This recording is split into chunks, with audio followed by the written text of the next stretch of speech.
पुक्का फारी के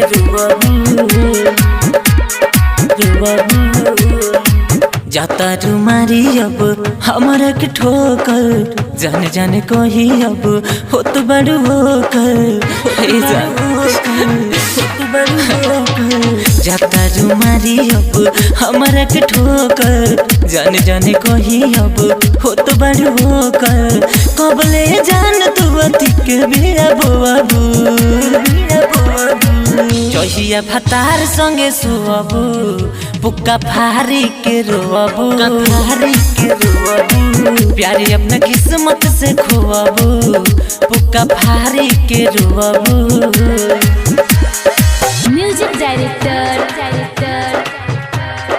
Shubham Sumerpur mix by Sneha recording studio Jamo Chandtola. जेतना मिलल बा हमसे उतना प्यारे नहीं पैबू पल पल तड़प के जन होलो रवा बहबू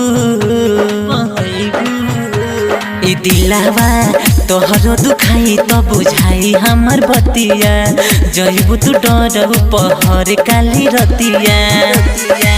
ओखिया के कजरा तू लोरवे से धोअबू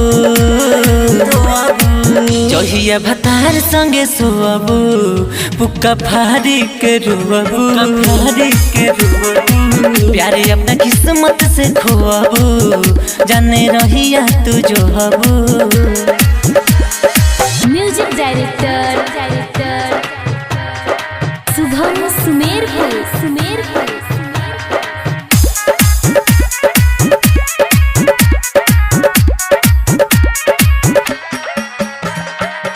अपन कही के हमके दिल बर ना अपनैलू कौन गलती हम कहीनी कि हमके ठोकरैलू चंदन बबलू सुजीत हमरा प्यार के गवाह बा तोहरे वजह से हमर जिंदगी तबाह बा